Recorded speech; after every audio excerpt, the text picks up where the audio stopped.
بسم الله الحمد لله والصلاة والسلام على رسول الله.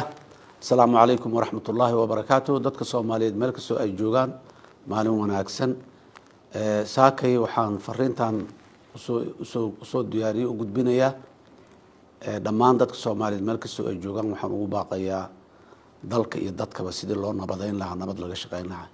Waxaan rabaa si gaar ah inaan uga tacsiyeeyo dadkii ku dhintay shaqaaqadii dhawaan ka dhacday magaalada Laascaano. dhibaatada magaalada Laascaano ka dhacday waa fogtahay, waa dhibaato culus. in hore badanna waan ka dignay, waana ka hadalnay, haddana inaan rabnaa inaan u tacsiyeeyo marka hore dadkii meesha ku dhintay, qoyskii, dadkii kale odayaasha ahaa, dhammaan waxaan leeyahay samir iimaan Allah naga siiyo. inta ku dhaawacantayna muxuu Allah caafiyo. nasiib darro weyn waaye maanta in Soomaaliya meel ka mid ahay wali qoray la soo qaato. arinta Laascaano iyo Sool iyo Sanaag hadda ka hor dhowr maraan ka hadlay. مواقفta dawladda federaalka iyo aragtidayda aniga ka madaxweynaha jamhuuriyadda aan wax weyn iskama bedelin oo ahayd mushkiladaas meesha ka taagan dadka deegaankaas degan ee dhinac walba leh waa dad wiil iyo walaal ah, wiil iyo abti ah, waa dad maxaan ku yiraahdaa inan iyo sodogiis iyo inan saydigiis ah, dad isdhalay isdhex degay isla dhashay waay. waxa isku haystaan marka jirnacayb iyo dad nacayb maahana waa siyaasad. horena waxaan u yiri aan u sheegay muddo dhowr sano ka hor ah mushkiladaasi Sool iyo Sanaag ka taagan xalkeeda xal siyaasadeed waaye in si siyaasad ah loo xaliyo. siyaasadda guud ee Soomaaliya iyo midnimadeeda lagu raadinayo ayaana xalka muxuu ahaa Sool iyo Sanaag ay ku dhex jiraan.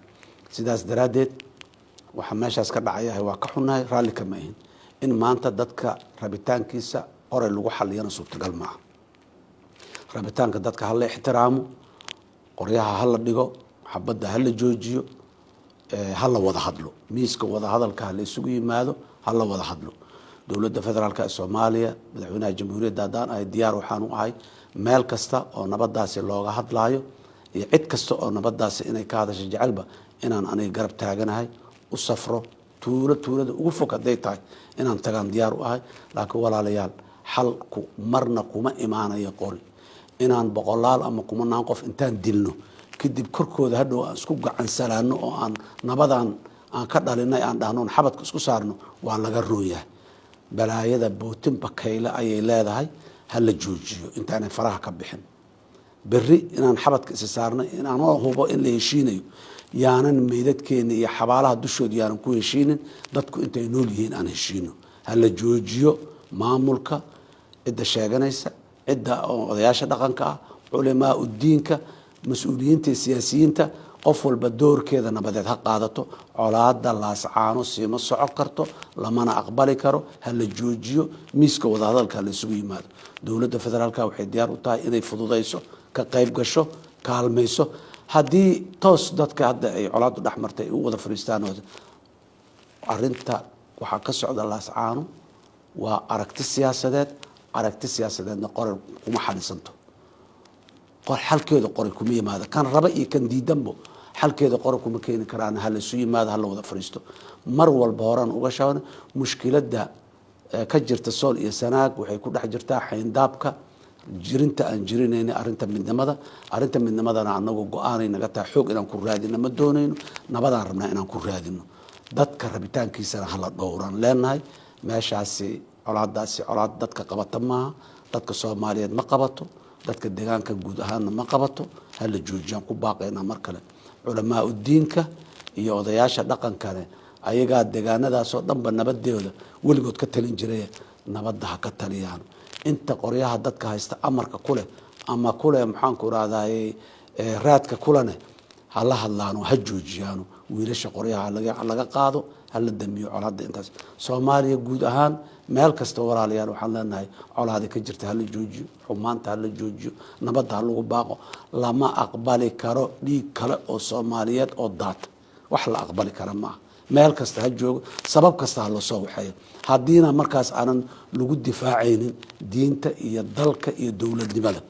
laakiin reer hebel iyo degaan hebel iyo koox hebel sidee warkeyga u diidi kartaa iyo koox hebel warkeeda ma doonayno, muxuu ahaay xalkuma noqde. ha laga yimaadaan leenaha walaalayaal meeshaas.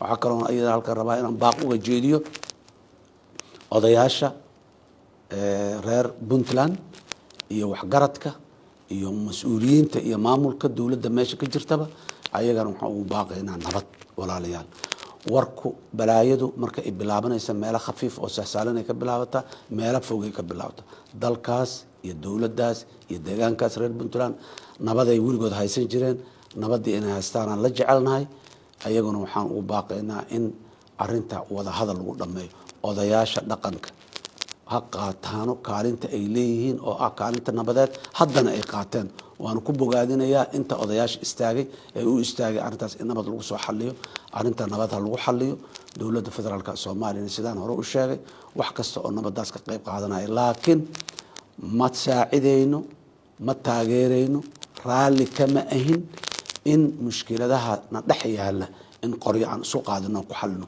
kuma xalli karno nooguma xalismayaan baraan heshiinayna ilaa meelan kala aadayna male xabaalaha korkooda yaan ku heshiinin nabadda korkeeda aan ku heshiino deegaanada dhan intaasaan ugu baaqaya meel kasta oo khilaaf siyaasadeed ka jirana wada hadal aan ugu baaqaya waxaan hadda isku haysanaa isma nicbin waa siyaasadana daawadeeda iyo xalkeeda dariiqa kaliya oo ku yimaado waa dariiqa dimuqraadiga ah oo in la wada hadlo ah hal la wada hadlo annagoo dhaqankeena suuban ilaalinayna diinteena ilaalinayna dadkeenana u turayna aad iyo aad u mahadsantihiin asalaamu calaykum waraxmatullaahi wabarakaatu